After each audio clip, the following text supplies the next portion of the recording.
நாட்டின் 16வது பொதுத் தேர்தலில் போட்டியிட மசிச மற்றும் மஇக உட்பட தேசிய முன்னணியின் அனைத்து உறுப்பு கட்சிகளுக்கும் தொடர்ந்து வாய்ப்புகள் வழங்கப்படும் என்றும், அத்தேர்தலில் தனது சொந்த சின்னத்தை பயன்படுத்துவது உட்பட இம்முடிவை தேசிய முன்னணி எடுத்திருப்பதாகவும் அதன் தலைவர் டதஸ்ரீ டாக்டர் அமர் ஜாகிர் ஹமீடி தெரிவித்துள்ளார். 16வது பொதுத் தேர்தலில் தேசிய முன்னணியின் சின்னத்தை பயன்படுத்துவதை தாங்கள் தொடர்வோம் என்றும் தாம் ஏற்கனவே குறிப்பிட்டிருந்ததாக அவர் கூறினார். பொதுத் தேர்தலில் போட்டியிட தேசிய முன்னணியில் இடம்பெற்றிருக்கும் உறுப்பு கட்சிகளுக்கு தொகுதிகள் வழங்கப்படும் என்றும், பொதுத் தேர்தலுக்கு இன்னும் நீண்ட காலம் இருக்கின்ற போதிலும் இவைதான் தாங்கள் எடுத்திருக்கும் முடிவு என்றும் அம்னோ தலைவருமான அவர் தெரிவித்துள்ளார். மசிச மற்றும் மஇகவின் பங்களிப்பும் தியாகங்களும் தொடர்ந்து நினைவில் கொள்ளப்பட வேண்டும் என்று கூறிய ஜாகிர், கடந்த 1987ஆம் ஆண்டில் அம்னோவில் பிளவு ஏற்பட்ட போது தேசிய முன்னணி தொடர்ந்து நீடித்திருப்பதில் இவ்விரு கட்சிகளும் முக்கிய பங்கை ஆற்றியதாக அவர் குறிப்பிட்டார். தற்போது சிரமங்களை எதிர்நோக்கி இருக்கும் சமயத்தில் இவ்விரு கட்சிகளையும் தேசிய முன்னணி கைவிட்டு விடுவது முறையற்ற செயலாக இருக்கும் என்று அவர் தெரிவித்தார். வரி முறை குறித்து குறைவாக புரிந்து வைத்திருப்பதாக கூறப்படும் அரசாங்கத்தின் நிலை குறித்து எதிர்க்கட்சி நாடாளுமன்ற உறுப்பினர் சைஃபுடீன் அப்துல்லா கேள்வி எழுப்பியுள்ளார். ஜிஎஸ்டி எனப்படும் பொருள் மற்றும் சேவை வரி மற்றும் எஸ்எஸ்டி எனப்படும் விற்பனை மற்றும் சேவை வரி குறித்த அர்த்தத்தை மக்களுக்கு விளக்குவதில் அரசாங்கம் தவறு செய்திருப்பதாக இந்திரா மக்கௌத்தா நாடாளுமன்ற உறுப்பினரான சைஃபுடீன் குற்றம் சாட்டினார். உண்மையில் ஜிஎஸ்டி என்பது பொருள் மற்றும் சேவை வரியாகும். இது பொருள் மற்றும் சேவையை உள்ளடக்கி இருக்கிறது. மாறாக அரசாங்கத்தினால் கூறப்பட்டிருப்பது போல் பொது சேவை அல்ல என்று அவர் குறிப்பிட்டார். எஸ்எஸ்டி வரியானது இறக்குமதி செய்யப்படும் பொருட்களுக்கு மட்டும் கட்டுப்பட்டதல்ல, மாறாக குறிப்பிட்ட உள்ளூர் பொருட்கள் மற்றும் சேவைக்கும் விதிக்கப்படும் வரி என்று அவர் கூறினார். இறக்குமதி செய்யப்படும் பொருட்களுக்கான எஸ்எஸ்டி வரியின் விரிவாக்கத்தை நேற்று முன்தினம் தற்காத்து பேசியிருந்த பிரதமர் டதஸ்ரீ அன்வார் இப்ராஹிம், அதன் வரி அதிக வருமானம் பெறும் தரப்பினரை இலக்காக கொண்டு விதிக்கப்படுவதாக கூறியிருந்தார்.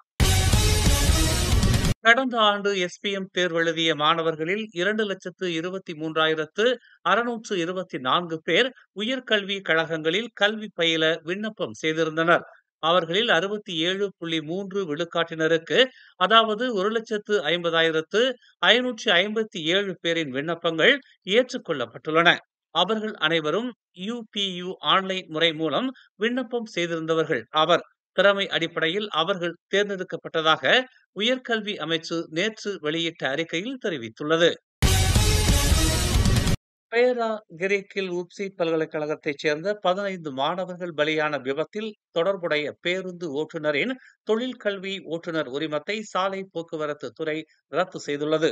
சம்பவம் குறித்த விசாரணை முடியும் வரை சம்பந்தப்பட்ட ஓட்டுநரான அமிருல் ஃபதில் சூல்கிப்லியின் உரிமம் இடைநிறுத்தப்பட்டுள்ளதாக ஜேபிஜே தெரிவித்துள்ளது. வாகன நிறுவனத்தின் உரிமையாளர் மீதும் விசாரணை அறிக்கையை திறந்துள்ளதாகவும் அது தெரிவித்துள்ளது. ஈப்போ கோலக்ராவ் தஞ்சோங் பியாந்தாங்கிலிருந்து கிழக்கே சுமார் 8.6 கடல் மைல் தொலைவில் 2 மீனவர்களுடன் சென்ற படகு நேற்று தீப்பிடித்ததில் காணாமல் போன ஒரு மீனவர் நீரில் மூழ்கி இறந்திருக்கலாம் என்று அஞ்சப்படுகிறது. நேற்று அதிகாலை 4 மணி அளவில் ஏற்பட்ட தீ விபத்தில் படகில் இருந்த 3 மீனவர்களும் தங்களை காப்பாற்றிக் கொள்ள கடலில் குதித்ததாக மலேசிய கடல்சார் அமலாக்க நிறுவனமான MMEA-வின் கோலக்ராவ் மண்டல இயக்குனர் முகமது ஹைரில் ஒஸ்மான் தெரிவித்தார். படகின் உரிமையாளரான சியாசாய் புன் என அடையாளம் காணப்பட்ட மற்றொரு மீனவர் இன்னும் கண்டுபிடிக்கப்படவில்லை என்றும் 2 மீனவர்கள் மட்டுமே மீட்கப்பட்டதாகவும் அவர் கூறினார். படகின் எந்திர பகுதியில் தீ விபத்து ஏற்பட்டது. படகு தஞ்சோங் பியாந்தாங் ஜெட்டிக்கு இழுத்துச் செல்லப்பட்டவுடன் தீயணைப்பு வீரர்களால் தீ அணைக்கப்பட்டதாக அவர் ஒரு அறிக்கையில் தெரிவித்தார். நேற்று இரவு நேரத்தில் தேடும் பணி நிறுத்தப்பட்டதால் இன்று காலை முதல் தேடுதல் பணி தொடரும் என்று தெரிவிக்கப்பட்டுள்ளது. பாஸ் கட்சியின் தலைவர் தான் ஸ்ரீ அப்துல் ஹாடி அவாங் இன்று மருத்துவ சிகிச்சைக்கு உட்படுத்தப்பட உள்ளதாக தெரிவிக்கப்பட்டுள்ளது. இதை அவரது மகன் டாக்டர் முகமது கலீல் தனது முகநூல் பக்கத்தின் மூலம் பகிர்ந்து கொண்டுள்ளார். அதே நேரத்தில் மாராங் நாடாளுமன்ற உறுப்பினருமான ஹரியவாங் சம்பந்தப்பட்ட மருத்துவ நடைமுறைகள் வெற்றி பெற பொதுமக்கள் பிரார்த்தனை செய்யுமாறும் அவர் கேட்டுக் கொண்டார். தங்கள் குடும்பத்தின் சார்பாக அவரது உடல் நலம் மற்றும் மீட்சிக்காக பிரார்த்தனைகளை தாங்கள் தாழ்மையுடன் கேட்டுக்கொள்வதாக அவர் அந்த பதிவில் தெரிவித்துள்ளார். தந்தையின் தற்போதைய உடல்நிலை அல்லது சிகிச்சையின் இடம் ஆகியவற்றை அவர் வெளியிடவில்லை.